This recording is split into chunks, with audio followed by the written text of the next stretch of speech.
Welcome to the Zandbergen Report, where wealth strategies and pop culture collide, featuring your distinguished host and certified financial planner, Bart Zandbergen. Welcome to our show of Dream Chasers and Wealth Makers. We are thrilled to be back in the studio today with a new episode of the Zandbergen Report. I'm proud to bring in the movers, shakers, and difference makers who are passionate about sharing what they have learned and what you need to know today. Happy to be back in the studio again today with my partner, Letitia Berbaum, and our special guest, John Jennings. John, welcome to the show. Thank you. Excited to be here from St. Louis, Missouri. From St. Louis. Okay, so you're super excited to be here. I'm super excited. I've always loved visiting California. Great, even if it's virtual. We'll take it. So Tish and I have started a journey down financial behavior. And so our show has had the theme over the last few weeks. John is the perfect person in this sequence of shows. He has written a book called The Uncertainty Solution. Tish and I had the honor of hearing him speak, and I know we spoke a lot about the book and financial behavior and addressing uncertainty. So that's what we're going to talk about today. And John, as I went through some of the notes of your book and some of the accolades that you got, I love one of the quotes, and I think it's so true. Uncertainty is the only certainty there is. Mm-hmm. Right. I think that's pretty profound. So how about help us out? Tell us a little bit beyond this amazing book that you wrote. Tell us a little bit more about yourself. Yeah, so I'm the president and chief strategist of St. Louis Trust and Family Office. So we are a national multifamily office. We have clients all over the U.S. We work with about 60 families, and we have about 60 employees. So that's fun. We started 20 years ago out of the ashes of Arthur Andersen. In addition to my day job at St. Louis Trust, I also teach a few classes at Washington University's graduate school in the Wealth and Asset Management program. So that's fun. And I write for Forbes, and I have a blog called The Interesting Fact of the Day, theifod.com, where I write a few times a week about things that might be interesting to some people. It's really varied all over the place. Well, it's always great to have a classic underachiever on the show. So welcome to the show.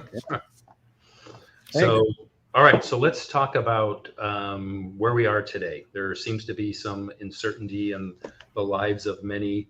If we just alone talked about financial, right? We've got interest rates where no one really knows. We have an idea. Inflation may have done an about turn, which is still unclear. Anyway, I could go on and on, but there is classically a lot of uncertainty, and everyone on this call knows that uncertainty doesn't fare well in at the very least the stock market. There is obviously behavior behind that. So John, I'm going to open it up right there and let you comment on that, and we'll go from there. Yeah, so we all are just bombarded with uncertainty everywhere. I mean, whether it's our daily lives or it's a business or it's definitely in the stock market. And even when things seem like they're going really well in the stock market, even that gives a lot of uncertainty. So I'm sure, Tish and Bart, you deal with this all the time. When the stock market's way up, clients are like, oh my gosh, it can't go on forever. What should I do? Right? Yeah. So even when things are up, people are really looking to the future. And, we've evolved to be pattern recognizers. It's really what's given our species a survival advantage. Is our ability to recognize patterns. So when we can't see a pattern or we're unsure about a pattern, it causes us anxiety and worry and stress. And that's true in the financial markets or in our daily lives. Yeah. So what would you say to, I'm going to start real high level and then we'll start peeling back the onion because I know you have a lot to say about that. So right now we're faced with classic uncertainty with where the stock market is going. We're approaching the end of the year. All of us on this call have clients that are getting, closing in on retirement. And so there's some anxiety around that uncertainty. What is some of the science behind that? And then hopefully some advice that you would give around that. Yeah. So what the science says about how we react to uncertainty is there's a lot of ways we react, but there's four major ones. So the first is something that's called the cognitive need, or the need for cognitive closure. So seizing and freezing. So what we do is we love explanations because it helps us feel like we can make sense of the world. It helps us feel like we can recognize a pattern. So when we feel uncertain, we look for really the first plausible explanation is what we tend to do, is grasp the first plausible explanation that fits our worldview and that seems to explain what's going on. So that's the seizing. And then we freeze on it because we don't want to revisit the uncertainty later. So, a great example is during COVID. So there was so much uncertainty about what was happening, especially early on with COVID. And you had all sorts of different people grasping at different explanations. Like you had some people say, oh, it's no worse than the flu. Everything's fine. There's no problem.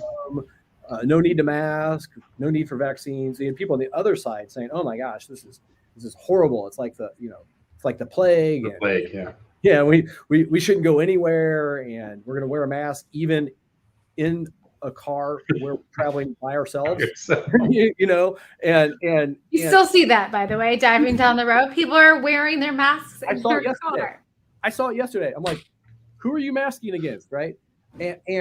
But then the science started revealing different things about the virus, and then the virus was mutating and evolving, and people still like to stay with whatever camp they were in. It's fascinating. Right. Yeah. And related to that, we become information junkies, and we saw this in COVID as well. So we had all this uncertainty, and some people are like, okay, I don't want to read anything about it because it's too stressful. But for a lot of people, they read as much as they could. I know I'm in that camp.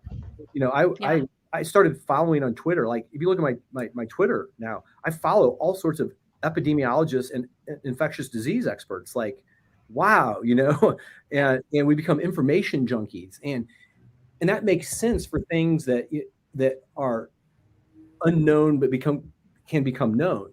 But there are things that are unknowable, right? So we try to get all this information on the unknowable, like what's the stock market going to do next year? So every year for Forbes, I write an article called "What will the stock market do in?" and you put in the year. So I'm in the midst of writing that now. What will the stock market do in 2023? And it gets so many clicks. It gets tens of thousands of clicks when my regular articles get somewhere between 2,000 and 10,000. And people just click on it like crazy because they're like, oh, we really want to have more information. It leads into, if an expert tells you what's going to happen in the future, even if they're wrong, we feel more certain, right? And what I say, I'll just go ahead and tell you so you don't need to look up or read my article because it's the same every year. You change the year. It is. Well, the article does change. I say the same thing in a different way. What the research will tell you about predicting the stock market is that if you look at patterns, the stock market's up about 2/3 of the time, calendar year basis. So what you can say about the stock market is it'll probably be up next year, but it might be down. You'll be on every time. I know. And that's hysterical. There is no economic indicator out there that will reliably tell you what next year's stock market returns will be. There's so none. True. So true. If there were one, we'd all be reading that one. Well, and then if you're like, okay, the economic indicator says the market's going to be down next year, you'd want to sell, but the buyers would know it too, right? Right.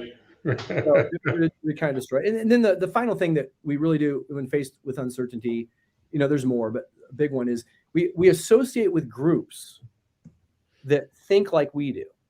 And you can see this happening in your own lives. We saw it with COVID. And one of the most fascinating things I read is from a sociologist named Ari Kruglansky. And he said, the truth is whatever your social group says it is. I mean, pause and think about that for a minute. And it's true. And it explains how we can be so polarized ideologically here in the US, where one side thinks the other side's just nuts and the other side thinks the other side's double nuts, right? It's because your social group determines what you believe is the truth. And there's almost no amount of just facts or even science that will change your mind if your social group thinks a particular thing. And as we feel more uncertain, we want to associate more and more with groups who think just like we do. So we end up being in these echo chambers. And you see that happening investment-wise, and I think it explains somewhat a little bit of what's going on in crypto, because you have these true believers in crypto that are like, oh my gosh, completely decentralized finance, decentralized, Totally. Databases. Yeah. And great. And every bit of inflation that we've had for the last 100 years has been stealing from us. And we should have never gone off the gold standard. And, fiat currencies and central banks are horrible. And everything that's decentralized is good. And, I think it's partly what leads us to where we are now, where we're I think a lot of people, if they're rational, are saying, hey, maybe we should have a little bit of regulation in the country. The news today, even the news today, there was more corruption. So that's often how we react. And I'll tell you, one of the best things to do in the face of uncertainty is to recognize you're uncertain and sit in your discomfort and just do nothing. Yeah. And it's the hardest thing to do. And this is what therapists tell you to do. Like, it's one of the key things to do in response to anxiety, which is say, hey, I'm feeling uncertain. It's giving me anxiety.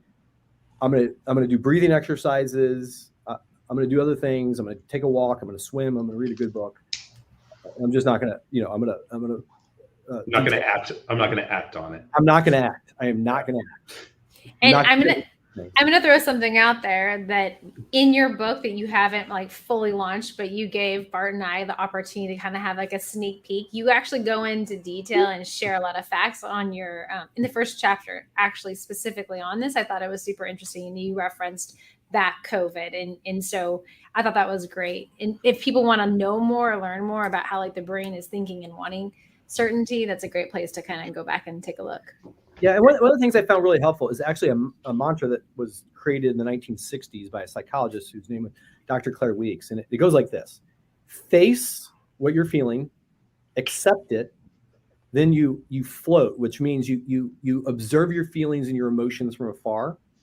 So it's kind of like this idea of metacognition, and then you let time pass. And so I had a medical scare about a year ago where I had multiple blood clots, and they couldn't really tell like what was causing it.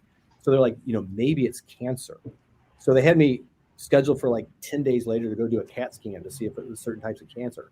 And I will tell you, that is uncertainty. Yeah. This mantra, I'd say I'm facing that I'm feeling uncertain. I'm accepting it. That I'm feeling worried. I'm going to float above it. And then the hardest is I'm going to let time pass. But I said it over and over, and it was fine. They actually, with the CAT scan, found I didn't have cancer. I had a misarrangement of an artery in the vein, and that's been fixed by surgery, and I'm fine. But wow. But congratulations, by the way. Oh yeah, I know. It was like it was disconcerting to have multiple blood clots. But so it's not even just investments. Just whenever we're feeling uncertain, it's like, instead of, running around trying to do something, a lot of times we can't do anything. It's just better to have skills, coping mechanisms for dealing with uncertainty. And it's true in investing too. Right. John, I want to, you said something earlier. So the social groups, and you called them echo groups or echo chambers. Yeah. Echo chambers. Yeah.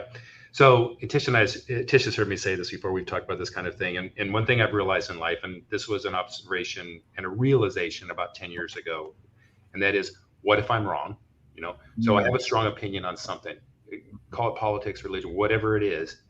But the other side to that is, if you look at these social groups, and I'll pick on it again, religion, how many religions are there or belief systems? Hundreds, thousands. Even within Christianity, there are so many different slices. Yeah, but each one, and so we just happen to land here, but you could do politics also.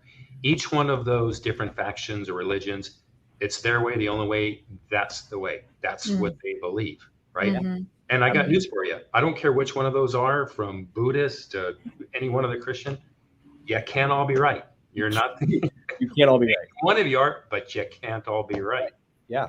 And I think it applies to even to your more current, thoughts on COVID, thoughts on masks, there is science but boy, have we seen divisiveness in politics. Everybody thinks they're right. Right.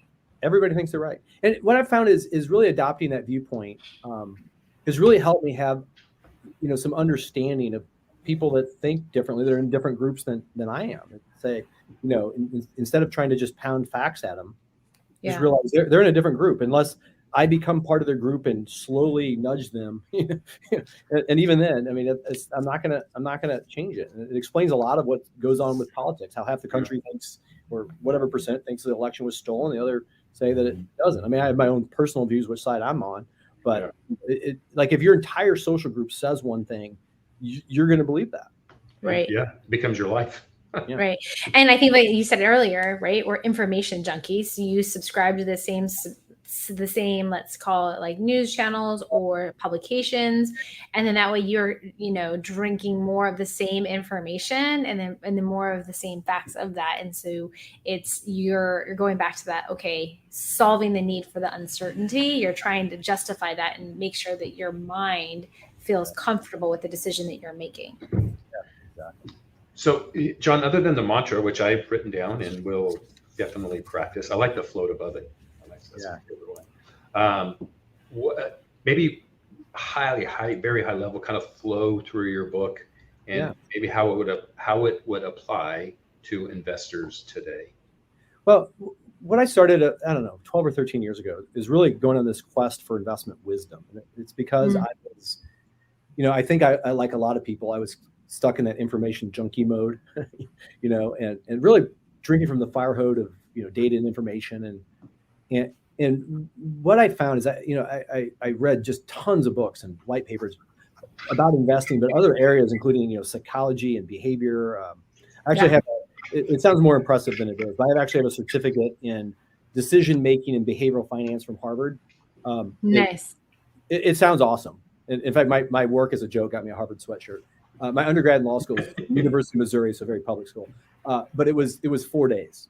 But it was an intense 4 days. I'm sure it was. A lot of reading. But anyway, so I kind of went on this quest for wisdom. And what I saw is that really great investors develop what I refer to in the book as investment mental models. So they're things to fall back on to help you make better decisions and most importantly, have better behavior in the face of uncertainty. So in my book, I have 35 of them. Okay.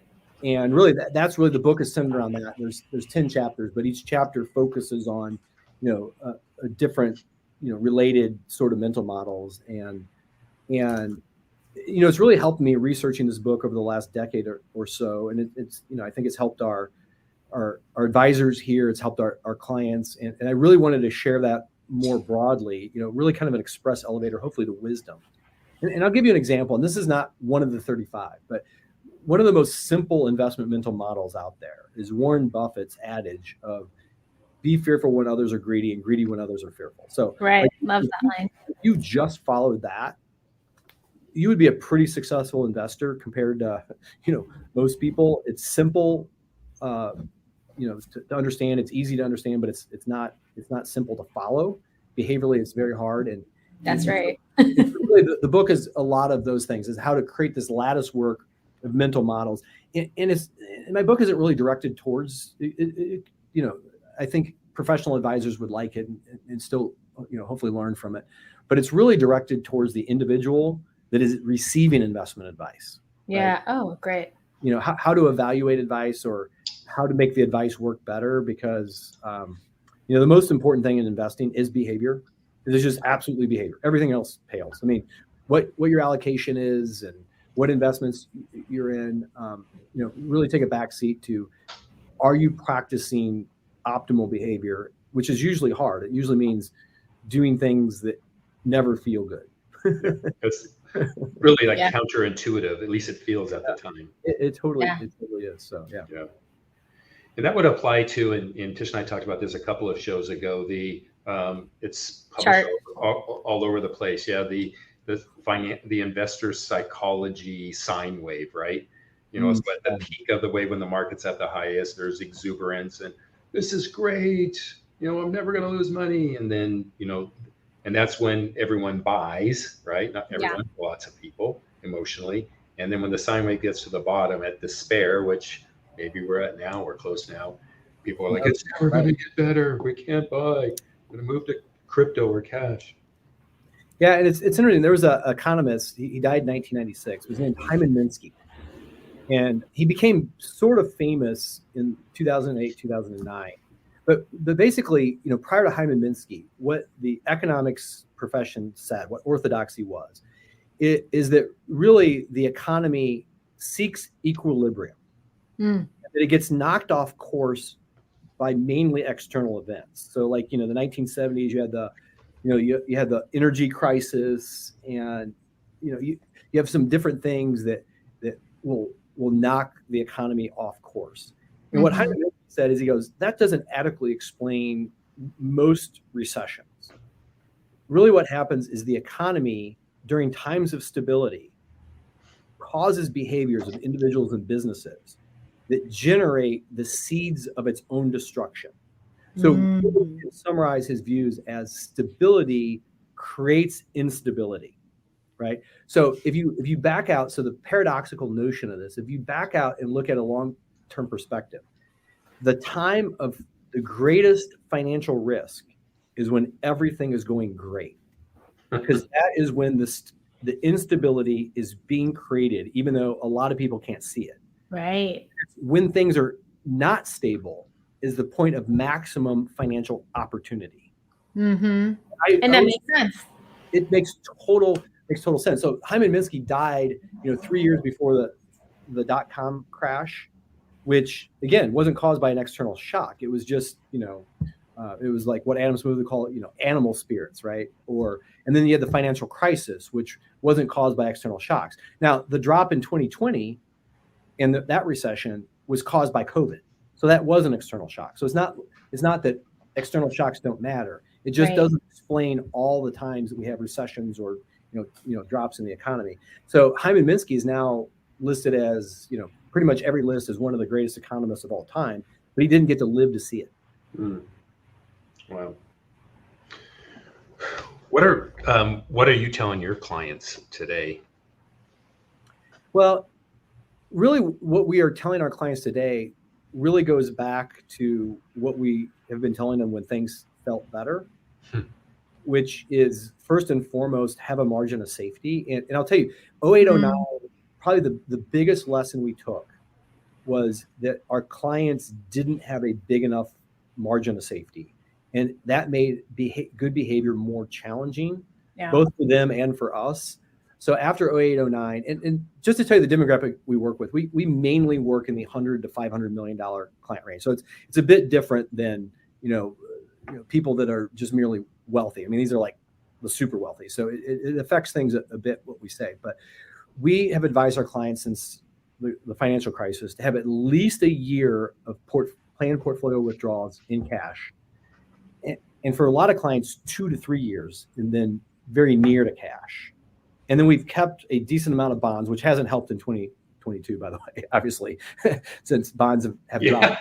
Worst market in history. One of those years.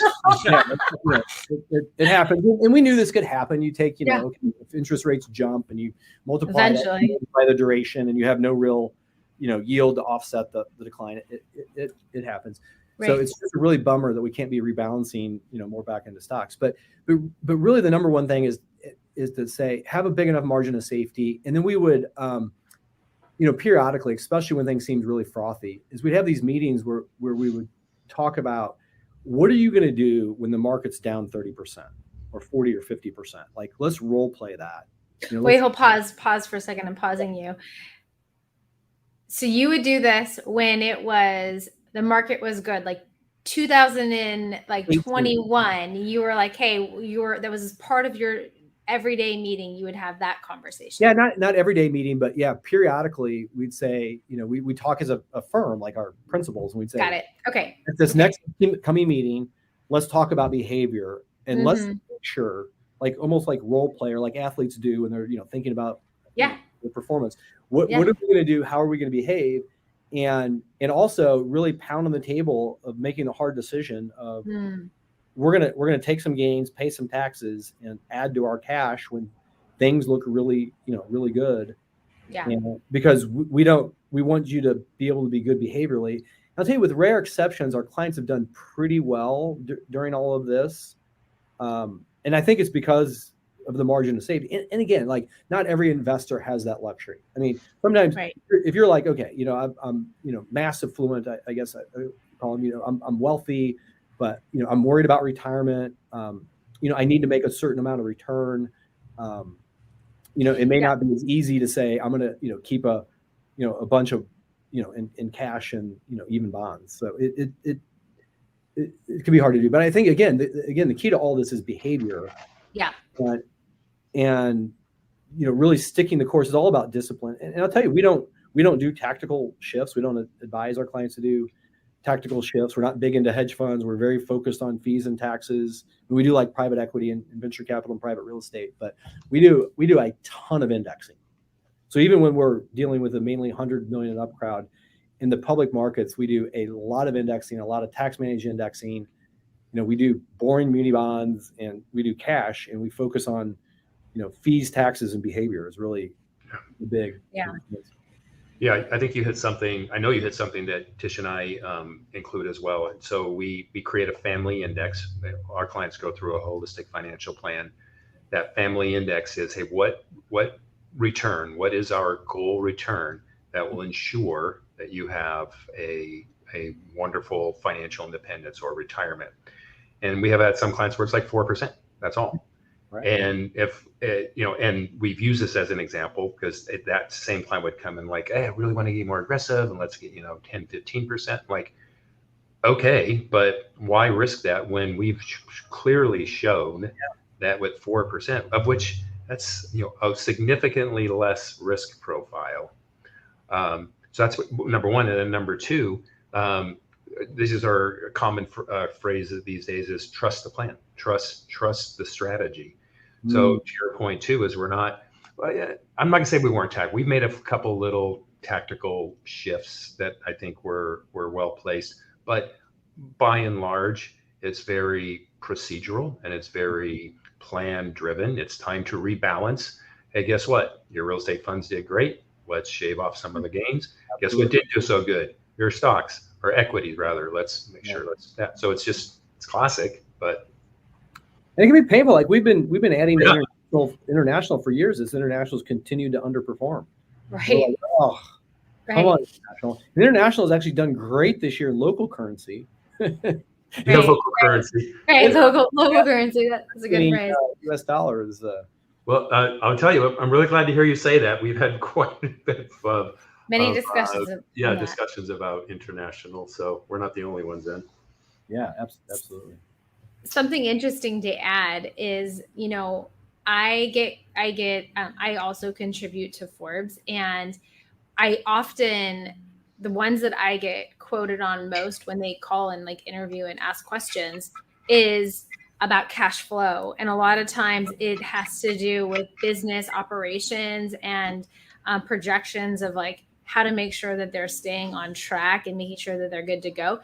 It all goes back to the same philosophy of what you were saying, John, at the end of the day of making sure you have enough cash flow so you're prepared ahead of time and you're maximizing that, but you're only putting yourself to a risk level that is appropriate for you and your company or you or yourself. And so I think that's what Bart was saying as well earlier of we go back to the clients as what is their family index, but it's the same thing what you were sharing with your clientele. Everyone has their own specific levels that's appropriate for them. But really at the end of the day, what I see is if you're spending more than your means, then it ends up affecting you. And if you're not properly planning, then you're not going to hit those goals as aggressively unless your company just goes crazy and you get a huge pop. But consistent everyday household, that's usually the very constant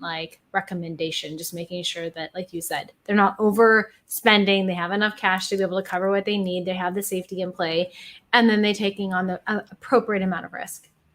Amen, Sister Tish. I'll take it. I just looked up and we're hitting the end of the game here. So one of my favorite things to do at the end of our chats and conversations is ask about your ultimate lesson learned. And in your case, is your time as advisor and author and all the things that you do. What would you say is your ultimate lesson learned? Well, I'll hit an investment one. So we are first and first and foremost a multifamily office.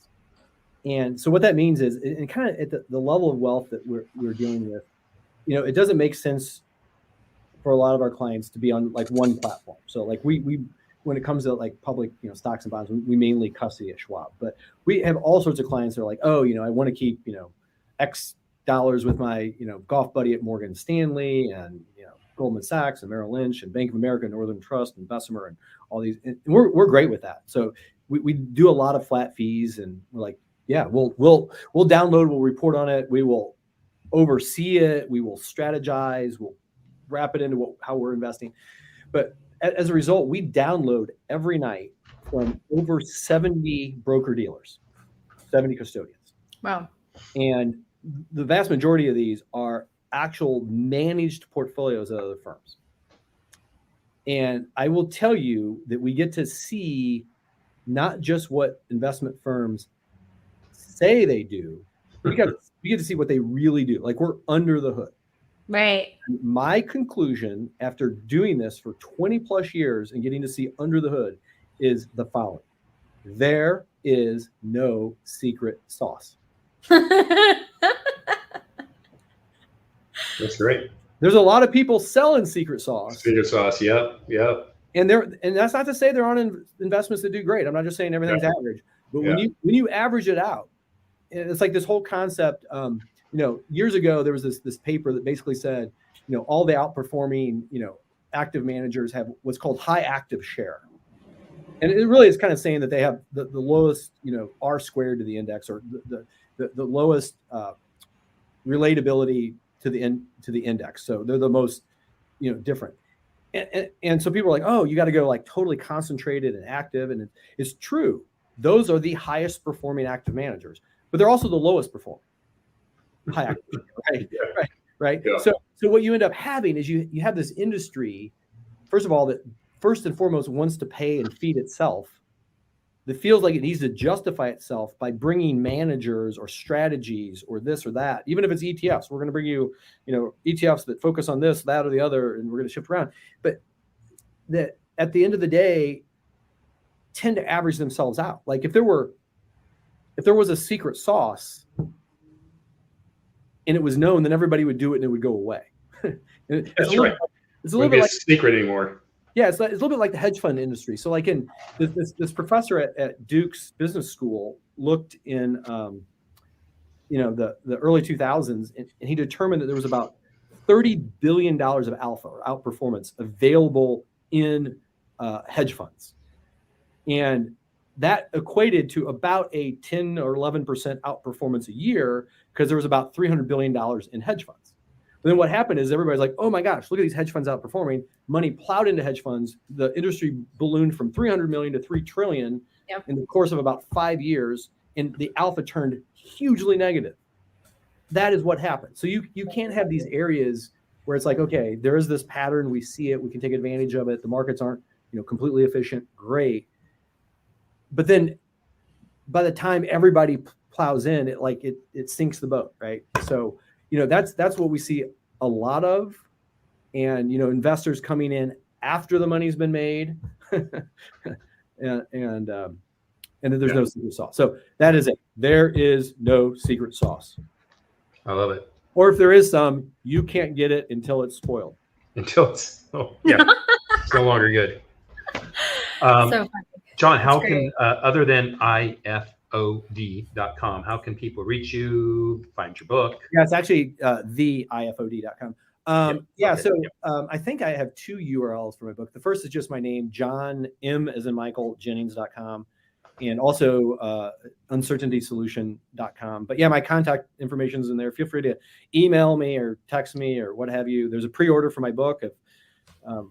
If you're interested in that, that's great. If you sign up, I'll send you things rarely. My blog is, lots of people think it's fun. And if it's not, it's easy to unsubscribe.